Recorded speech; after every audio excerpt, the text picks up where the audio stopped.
చాలా చాలా wonderful experience. ఎందుకంటే అప్పుడు ఎప్పుడో మేము ఆదిత్య 360 చేసినప్పుడు ఒక టైప్ ఆఫ్ టెక్నికల్ ఎక్సలెన్స్ చేసాం.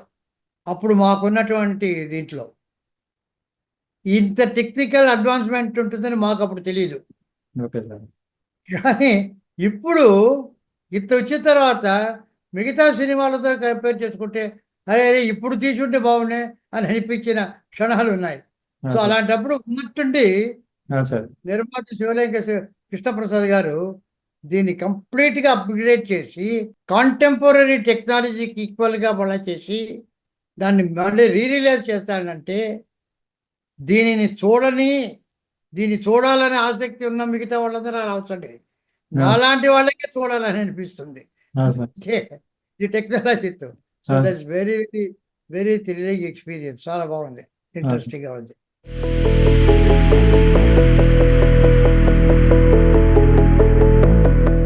ఇది యాక్చువల్లీ చాలామంది నాకు back to the future inspiration అని అంటారు. అది కాదు. ఎందుకంటే బ్యాక్ టు ద ఫ్యూచర్ నిన్న వచ్చిన స్పిల్బర్గ్ తీసింది. నేను కాలేజ్ డేస్లో హెచ్జి వెల్స్ టైమ్ మెషిన్ చదివాను. Okay sir. టైమ్ మెషిన్ చదివానే ఒక కాలంలో అది వేరే కథ, కానీ time travel science fiction. So ఆ సైన్స్ ఫిక్షన్ కథను తీసినప్పుడు అక్కడ మా కాలేజ్ మేట్స్ అంతా కూడా దాన్ని గురించి డిస్కస్ చేయడం ఇవన్నీ జరిగింది. సో అప్పుడు ఏమైందంటే ఇది ఒక విజువల్ ఫీల్గా అనేది బ్లాక్ అండ్ వైట్లో టైం మెషిన్ సినిమాలు హాలీవుడ్లో చాలా వచ్చాయి అంతకుముందు. టైం ట్రావెల్ యాక్చువల్గా డైరెక్టర్ అయిన తర్వాత ఇది ఒక సబ్జెక్టుగా తీస్తే బాగుంటుంది అని అనుకొని దానికి కొన్ని ఒక లైన్ ఆర్డర్ అది చేసి రఫ్గా పెట్టుకున్నాను నేను. కంప్లీట్గా పెట్టుకుని ఇది ఎట్లా చేద్దాం, ఎవరితో చేద్దాం అనుకుంటున్న సమయంలో బెంగళూరులో ఎస్పి బాలసుబ్రహ్మణ్యంతో నేను ట్రావెల్ చేస్తుండడం జరిగింది. అది ఇది మాట్లాడుతూ నా దగ్గర ఒక సబ్జెక్ట్ ఉందని ఆయనతో చెప్తాం. ఆయన చాలా ఎక్సైట్ అయ్యాడు. అరే చాలా బాగుంది, ఇది తప్పకుండా మనం చేయాలన్నాడు ఆయన. సో యాక్చువల్గా అది కృష్ణప్రసాద్ గారు తెలుసో తెలీదో, ఆయన ఒక 2-3 పెద్ద పెద్ద ప్రొడ్యూసర్కి చెప్పాడు ఇది కథ. చెప్తే ఇదేదో ఫ్యాంటసీగా ఎలా ఉంది, ఇది వాళ్ళకి సైన్స్ ఫిక్షన్ అనే కాన్సెప్ట్ అర్థం కాలే. అదేదో ఉంది, ఇది ఎట్లా అవుతుంది, యమగోళలాగా ఉంటుందా అలాగా అనుకున్నారే. కానీ ఎస్పి బాలసుబ్రహ్మణ్యంకి చాలా నమ్మకం, అట్లా కాదండి, ఇది మనమే ఒక సపోర్ట్ చేసి మన గ్రూపులోనే కనుక తీస్తే బాగుంటుంది కృష్ణప్రసాద్ గారు చేయడం. కానీ కృష్ణప్రసాద్ గారి పెక్కి గొప్పతనం ఏంటంటే అంతంత పెద్దవాళ్ళు ఇదేమిటిని సందేహిస్తున్న సమయంలో ఇందులో ఏదో ఒకటి ఉంది అనేటువంటి ఫీలింగ్ ఆయనకు వచ్చింది. యాక్చువల్గా ఆయనకు కూడా సైన్స్ ఫిక్షన్ అనేటువంటి జానర్ తెలీదు, కానీ ఒక హంచ్, ఇది మామూలు ఫ్యాంటసీ కాదు, మామూలు చరిత్ర కాదు, ఇది ఏదో ఉంది అని చెప్పి ఆయన ఒక గుడ్డి నమ్మకంతో దూకాడు ఇందులో. అంటే ముందు వెనక చూసుకోకుండా, అంటే ఇది మనకి చేయగలమా, చేయడానికి ఎంత ఉంది అని చెప్పి ఏమైనా కూడాను ఎలా చేస్తామో మాకు తెలియదు. అంటే స్విమ్మింగ్ ఎలా నేర్చుకొని అని పుస్తకం చదువుతూ స్విమ్మింగ్ నేర్చుకోవడం కాదు, ముందర నీళ్ళలో దూకడం, తర్వాత స్విమ్మింగ్ నేర్చుకోవడం. అలా చేశాడు కృష్ణప్రసాద్ గారు. క్రెడిట్ అంతా కృష్ణప్రసాద్ గారిదే, ఆ గట్ ఫీలింగ్స్ రావడం.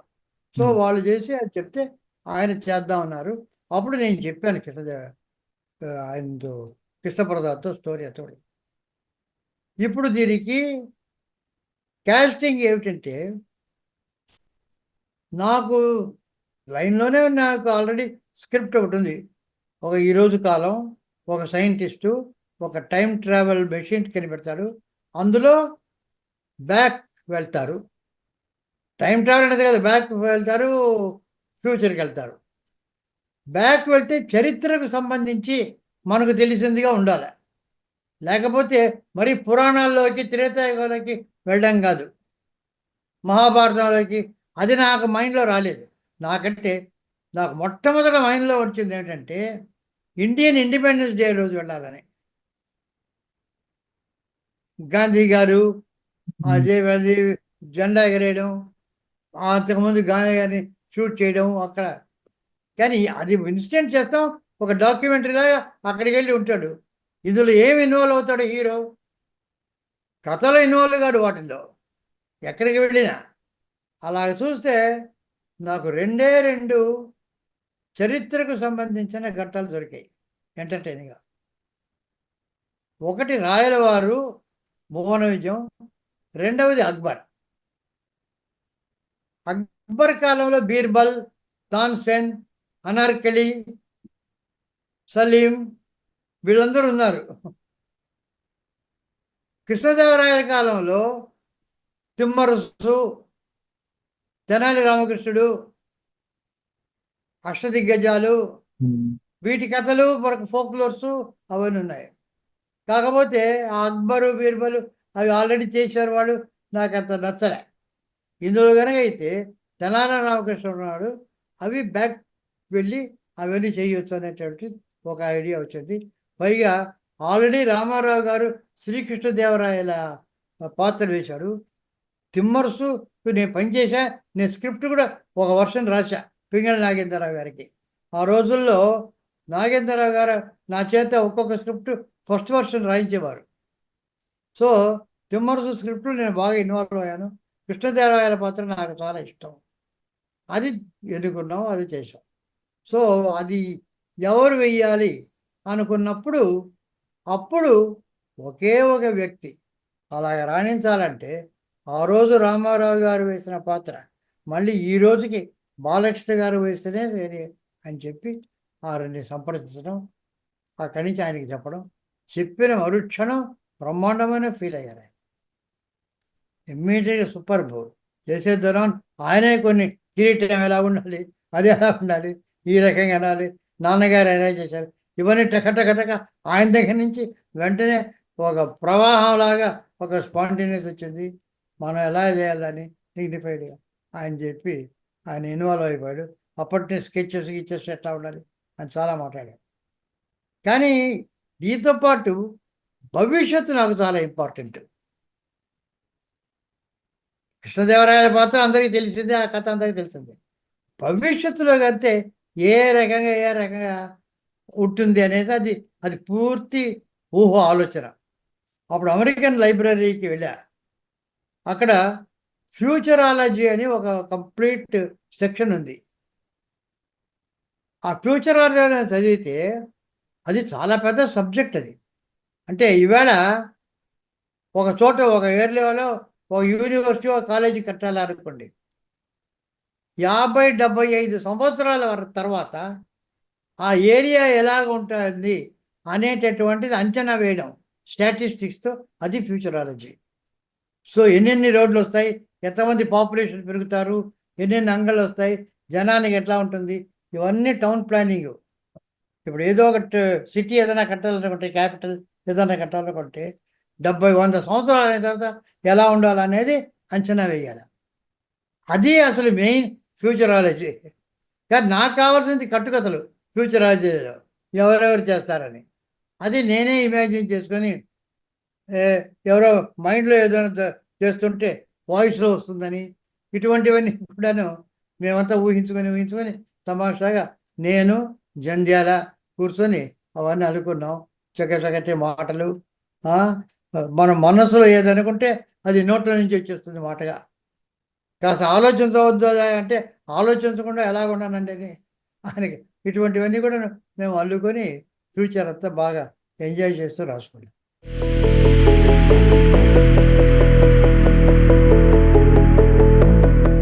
ఇది స్క్రిప్ట్, ఇది బేసిక్గా లైన్ అంతా అనుకున్నదే. ఆ తర్వాత వచ్చిన తర్వాత మామూలు ఒక 2 వారాలు నేను జంధ్యాల కూర్చొని డిస్కస్ చేసాం. శివలింగ ప్రసాద్ గారు అప్పుడు కంప్లీట్గా ఆయన ఇన్వాల్వ్ అయ్యాడు, చూస్తూ ఉండేవాడు. కానీ ఎసెన్షియల్గా నాకు తెలిసి మా ఇంట్లో చాలా సిట్టింగ్స్ జరిగాయి. పామ్ గ్రోవ్ హోటల్లో కొంత జరిగింది. అట్లా ఒక 15 రోజుల్లో సీన్కి లేఅవుట్ వేసేసాం. సీన్ 1, సీన్ 2, సీన్ 3, సీన్ 4 అది ఎట్లా వెళ్తాడు, ఏ రకంగా వెళ్తాడని చెప్పి వేసిన తర్వాత ఒక నెల రోజుల్లో ఆయన డైలాగ్స్ రాసేసాడు. ఆయన పాంబూర్ హోటల్లో ఎక్కడో కూర్చొని కంప్లీట్గా డైలాగ్స్ రాసేసాడు. ఆయన రాసి ఒక వినిపించడం, అందరికీ వినిపించడం. బాలసుబ్రహ్మణ్యం గారు వచ్చారు, అంతా విన్నాం, చాలా చాలా ఆలోచించాం. ఇవన్నీ కాదు, ఇన్నోవేట్ చేశాడు.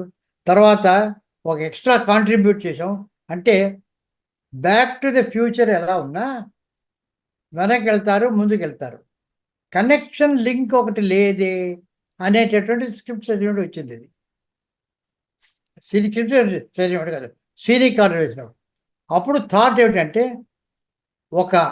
ఈ కాలంలో మ్యూజియంలో ఒక వజ్రం ఒకటి ఉంటే అది రాయలవారి కాలంలో వజ్రం అని, దానికి ఒక దొంగతనం ఏర్పడుతుంది, అది ఇప్పుడు ఉండే వజ్రానికి ఈ వజ్రమే భవిష్యత్తులో ఎలా రేస్ ఇన్విజిబుల్ రేస్ అవి ప్రసరించి దాన్ని ఎలా చేస్తుంది, ఈ రకంగా ఒక వజ్రాన్ని పెట్టుకొని దాంతో లింక్ చేసాం. మూడు ఎపిసోడ్స్, లేకుంటే లింక్ లేదు అక్కడికి. సో ఇది భవిష్యత్తు, వర్తమానం, తర్వాత పాత కాలం, భూతకాలం, భవిష్యత్, వర్తమాన కాలాలు అలా చేసాం. ఆ వజ్రం ఒకటి యాడ్ అయింది, దాంతో ఆయన స్క్రిప్ట్ రాసేసాడు.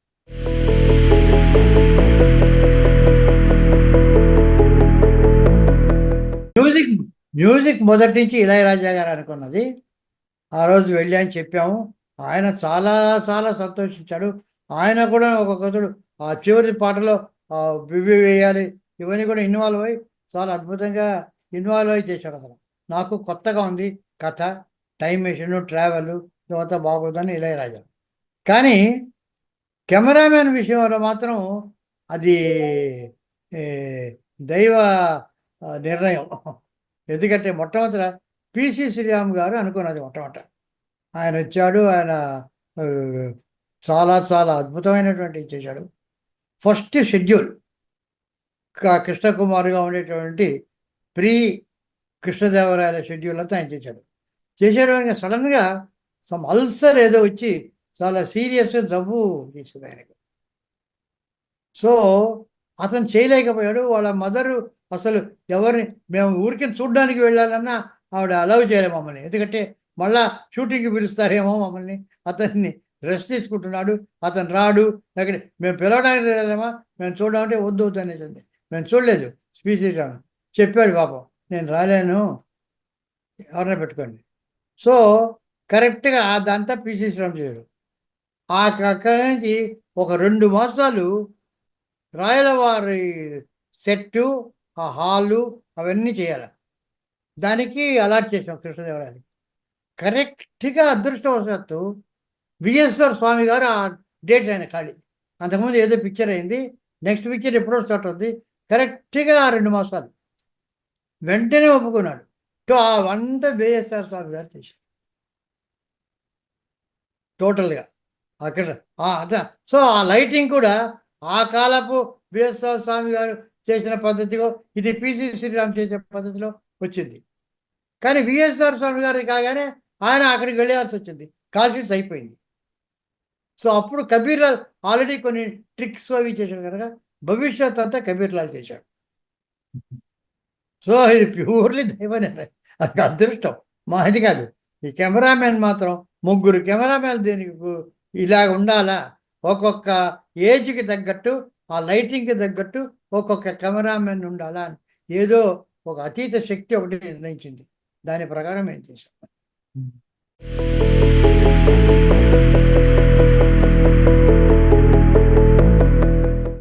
పేకెట్ గారు మొదటి నుంచి ఆర్ట్ డైరెక్టర్, ఎందుకంటే రాయలవారు ఆ సెట్టు అదంతా చేయడానికి.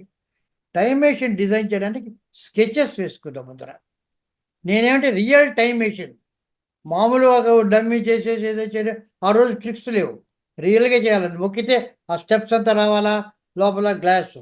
అతను ముందర స్కెచెస్ వేసి, స్కెచెస్ మీద డిస్కస్ చేసి, తర్వాత చిన్న టైం మెషిన్ మోడల్ చేశారు అతను, గ్లాస్ అంతా పెట్టి చిన్న సైజు చేసి దాంట్లో మార్పులు అక్కడే నొక్కితే అవన్నీ చేశాడు కష్టపడి చేసి అది దాని మీద డిస్కస్ తర్వాత సెట్లో పెద్ద సెట్ లోపల వెళ్ళేటట్టుగా కావాలన్నా నేను అలాగే చేశాడు.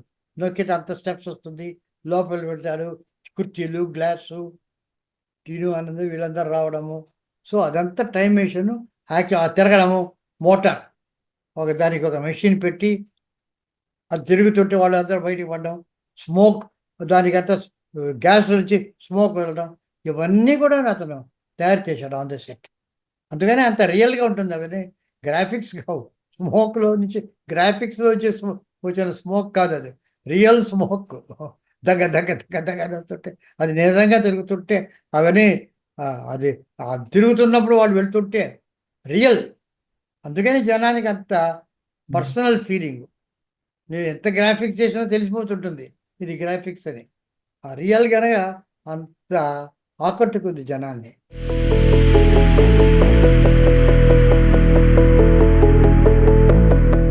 యాక్చువల్గా అంటే కేర్ అంటే బాలకృష్ణ గారు ఉన్నారు.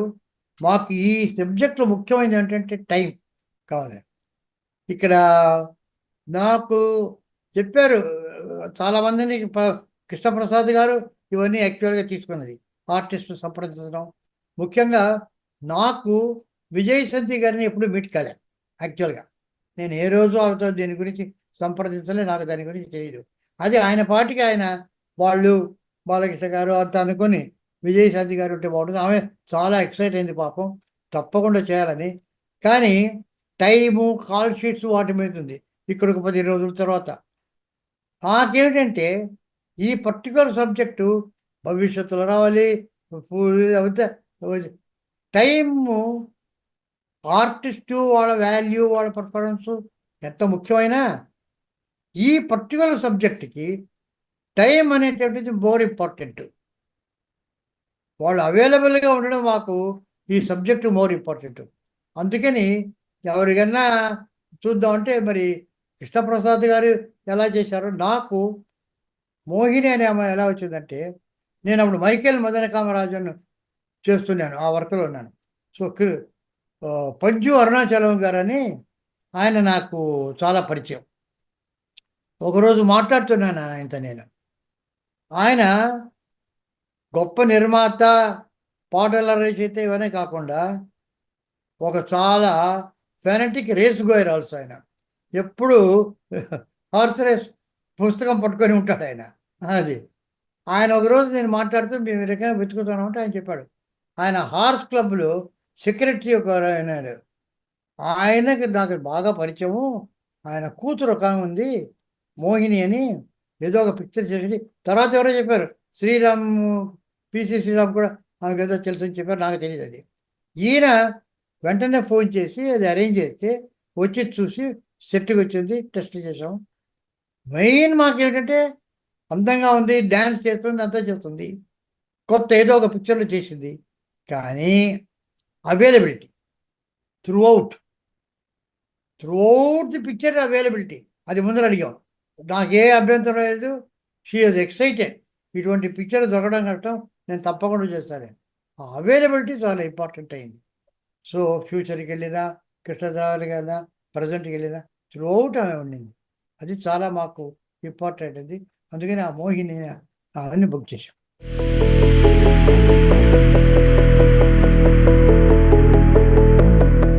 అమరీష్ పూరి ఏమిటంటే మాకు ఒక రకమైనటువంటి పెక్యూలియర్ ఫోక్లోరిష్ విలన్ కావాలి.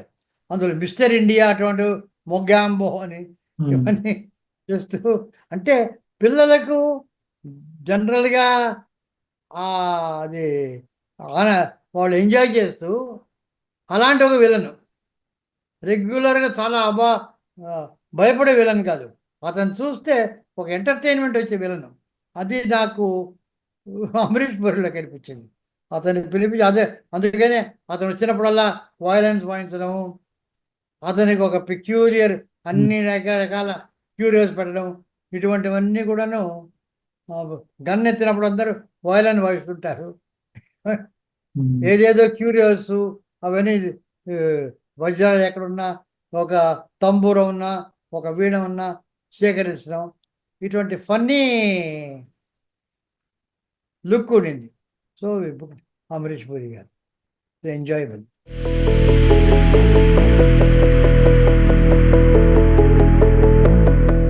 యాక్చువల్గా 110 రోజులు అవుతుంది అది. ఈ రోజు 110, ఇది ఇవాళ చేసే సినిమాలన్నీ 110 రోజులు అవుతుంది. ఏది మాయాబజార్ లాంటి డబుల్ వర్షన్ సినిమా అంతకన్నా తక్కువైంది. ఇదేమిటి ఒకే వాళ్ళు ఏమిటి కృష్ణుడు, రంగారావు, రాజేశ్వరరావు, సావిత్రి తప్ప అక్కడ వేరే బలరాముడు, ఇక్కడ వేరే రాముడు, అక్కడ వేరే ఛాయాదేవి, ఇక్కడ వేరే అంతవే డబుల్ వర్షన్. అక్కడ జమినీ గణేశను, ఇక్కడ నాగేశ్వర గారు ఇంత ఉండి లెస్ డేస్లో చేశారు ప్లానింగ్ నీ కరెక్ట్గా గుణగులు అక్కడ ఉండాలి అంటే కరెక్ట్గా అది ప్లాన్ లేకుండా అక్కడ వచ్చి ఇక్కడ తీద్దాం అక్కడ తీద్దాం అన్ని యాంగిల్స్లో తీసి ఒక నిర్ణీతమైనది లేకుండా ఎడిటర్కి ఇచ్చి మళ్ళీ రీషూట్ చేసి it's not the way. It is I don't agree ఇన్ని రోజులు అవుతున్నాయంటే something wrong with the planning. పెద్ద పెద్ద చేయడం పక్కా ప్లానింగ్. ఇప్పుడు హాలీవుడ్ నాకు తెలిసినంత వరకు పెద్ద పెద్ద పిక్చర్స్ 2 సంవత్సరాలు 3 సంవత్సరాలు స్టోరీ బోర్డింగ్ కూడా ప్లానింగ్ తీసుకుంటారు. వచ్చేటప్పటికి అంతే లిమిటెడ్ టైం టక ఫినిష్ చేస్తారు. పెద్ద పెద్ద పిక్చర్స్ 8 వీక్స్లో చేశారు వరుసగా హాలీవుడ్లో. సో ఎవ్రీ షాట్ ప్రతిదీ డిజైన్ చేసి అందులో ఇవాళ కంప్యూటర్లోనే మీరు డిజైన్ చేయొచ్చు లైటింగ్ అంతా కూడాను అక్కడ చేసి షార్ట్స్ షూట్ అంటే అది వెళ్ళిపోయింది. అప్పటికి ఉన్నాయి చాలా రోజులు ప్లానింగ్ అన్ని సంవత్సరాలని తీసుకుంటారు వాళ్ళు. సో ప్లానింగ్ కనుక చేస్తే కరెక్ట్గా నిర్ణీతమైన రోజులు వస్తుందని నా నమ్మకం. అది ఐ కెనాట్ డినై దట్.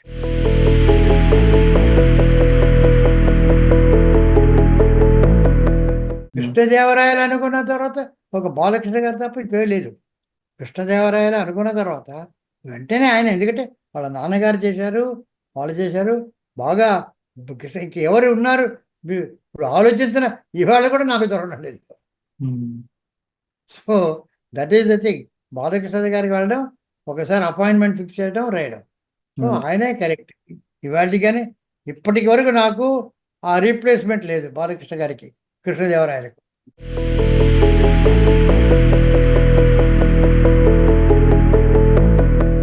నా వరకు నేను ఆదిత్య నాకేంటంటే టైం మెషిన్ అంటే అనేది టైం థియరీ ఆఫ్ రిలేటివిటీ, లైట్తో సంబంధించిన ఆ లైట్ స్పీడ్ ఒకటి ఉంది. ఆ లైట్ స్పీడ్కి సంబంధించింది టైం మెషిన్. కాళేశ్వరం కృష్ణప్రసాద్ వాళ్ళు వెళ్ళి ఏదైనా రకరకాల అనుకుని ఉండొచ్చు, కానీ నా వరకు లైట్కు టైం ట్రావెల్కు సంబంధం ఉంది. లైట్ 186,000 మైళ్ళు ఒక సెకండ్కు 1000 మైళ్ళు ట్రావెల్ చేస్తుంది. సో దానికి ట్రావెల్ చేస్తేనే టైం ట్రావెల్ సాధ్యమవుతుంది. ఆ టైం ట్రావెల్కు లైట్ ట్రావెల్కు సంబంధం ఉంది. లైట్ అనగానే సూర్యుడు, అందుకని ఆదిత్య. సో ఆదిత్య అనేటటువంటిది స్టార్ట్ అవుతుంది టైం మెషిన్ కనుక నా వరకు. కాకపోతే 369 అనేటటువంటిది తర్వాత పెట్టింది. అది ఏ రకం ఉంది 333 ఏదో. ఎందుకంటే పుట్టి ఆదిత్య అంటే అది ఒక హీరో నేమ్ కావచ్చు, ఒక మెషిన్ టైం మెషిన్కి పేరు పెట్టాలంటే. సో అప్పుడు నాకు ఇది బోయింగ్ జ్ఞాపకం ఉంది. బోయింగ్ అంటే సరిపోతుంది కాదు, బోయింగ్ 737 అని పెడతారు. ఈ 737 ఏమిటి, అది వచ్చినప్పుడే మనకు ఒక ఎయిర్ క్రాఫ్ట్ అని ఒక ఫీలింగ్ వస్తుంది. లేకపోతే మామూలుగా బోయింగ్ ఏదో కంపెనీ. సో ఏదైనా వస్తే ఆ అటాచ్మెంట్ వచ్చినప్పుడే మీకు నంబర్ ప్లేట్ వచ్చినప్పుడే దానికి వస్తుంది. సో 369 అని 35 రకరకాలుగా 9, మొత్తం మీద 369 ఉంటే బాగుంటుంది. న్యూమరాలికల్గా 9 బాగుంటుంది. 3, 6, 9, 9, 18, 9 ఇట్లాగా అసెండింగ్ ఆర్డరు పైకి వెళ్ళేటటువంటి పద్ధతి. 963 చేయొచ్చు, 639 చేయొచ్చు, కానీ 369 ఆదిత్య 369 అని నిర్ణయించాం. అందరూ అది 369 మాత్రం ఒక సభ వేసి అందరు కూర్చొని ఏది బాగుంటుందని చెప్పాం.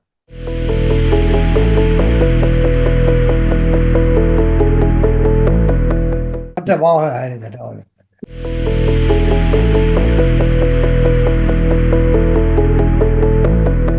హిందీ మీద కడగమని కాదు, అమరీష్ పూరి ఎవరో హిందీలో చేస్తున్నారు ఒక పిక్చరు.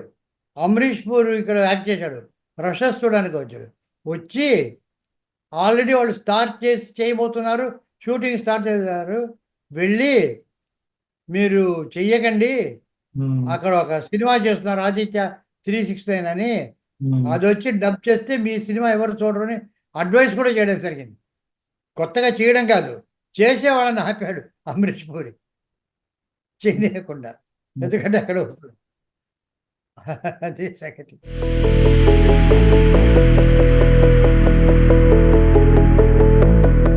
అది అంటే పాపం మేము స్క్రిప్ట్ చేసి బాలకృష్ణ గారికి చాలా చాలా ఎంతూజియాజం, ఏ రోజైనా ఇది చేసి తీరాలి. సో ఆ రకంగా మేము చేసాం. నేను ఒక లైక్ చెప్పి కంప్లీట్గా స్క్రిప్ట్ కూడా రాశాను, టోటల్గా స్క్రిప్ట్ తయారు చేశాను కంప్లీట్గా. ఆయన చాలా ఎక్సైటెడ్. ఇవాళ కూడా అది ఆయన్ని మొట్టమొదటి వాళ్ళ అబ్బాయిని ఇంట్రడ్యూస్ ఫిలింగా అనుకున్నారు కూడా. నేను ఎలాగైనా చేయాలని చెప్పి అనౌన్స్ కూడా చేసి అంతా చేశారు, డిస్కస్ చేశాము. కానీ ఆయనకి ఇంకా ఉంది, ఎప్పుడన్నా ఉన్నప్పుడు ఏ రోజైనా అది మనం చేద్దాం అని అంటున్నారు. సరే ఎప్పుడు అవుతుందో అది దైవ నిర్ణయం. కృష్ణ ఆదిత్య తీసిన అలా దైవ నిర్ణయం, ఇది కూడా సీక్వెల్ కూడా అదే దైవ నిర్ణయం, ఎప్పుడైతే అప్పుడు.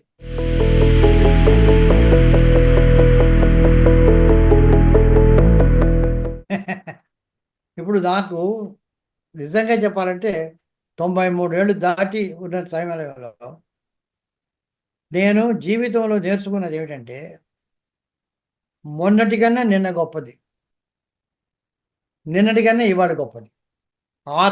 పాతకాలంలో ఎంత బాగుండేది క్లాసిక్స్ నేను నమ్మను. ఆ రోజు అందరూ ఆ రోజు చాలా చాలా మంచిగా ఉన్నాయి, ఈరోజు మంచిగా ఉండేవి, ఈవిడంతా చాలా హాయిగా ఉండేది, ఏమి మ్యూజిక్, ఆ మ్యూజిక్ ప్రతి ఎవరు చూడరు. అవి బాగా లేదు అని కదా ముందుకు వెళ్తున్నాం అన్నాం. మనం ముందుకు వెళ్తున్నామంటే అది బాగా లేదు అని ఇవాళ కానీ ఎవరు చూడరు, అవి చూస్తారు. నాస్టాలజీ అంటారు దాన్ని, ఆ నాస్టాలజీ దాన్ని చూస్తారు కానీ చూడరు. ఇప్పుడు నాకేమిటంటే నిన్న మొన్న కన్నా ఇవాళ ఇప్పుడు మీతో మాట్లాడడం చాలా ఆనందంగా ఉంది. అంతకుముందు మార్నింగ్ చేసింది అంత పెద్ద ఆనందం లేదు, ఇప్పుడు నాకు ఆనందం. సో బ్యాక్ వెళ్ళడం అనేటటువంటిది ఆలోచన నాకు ఇష్టం లేదు, రాదు. ఒక్క సెకండ్ కూడా బ్యాక్ వెళ్ళలేను, ఎందుకంటే అవంతా పాత అయిపోయింది, మర్చిపోవాల్సింది. ఇప్పుడు లేవు. మనం ఏం చేయాలా, ఈ క్షణంలో మనం ఎలా మాట్లాడాలా, ఏం చేయాలా, ఏమేమి అడుగుతారో, ఏం చెప్పాలా అనే దాని మీద ఆనందం. ఇక నెక్స్ట్కి వెళ్ళొచ్చు, ఆలోచించవచ్చు నెక్స్ట్కి ఎలా ఉంటుందని, అది తిరిగిపోతుంది నాకు. నెక్స్ట్కి పోతుంది అనేటటువంటిది నెక్స్ట్ వచ్చినప్పుడు ఆ థ్రిల్ అనుభవిద్దాం. ఇప్పటి నుంచే కాదు రేపు మనం వెళ్తే ఈ రకంగా హైదరాబాద్కి వెళ్తే ఇక్కడ ఎక్కడ ఉంటాం, ఏ రకంగా ఉంటాం, ఇవన్నీ ఆలోచనలు వద్దు. నెక్స్ట్ సెకండ్ నుంచి ఆలోచన లేదు, ప్రీవియస్ సెకండ్ నుంచి ఆలోచన లేదు. Live for the present and enjoy and experience the present. అది నా ఇప్పుడు 93 years నా ఫిలాసఫీ.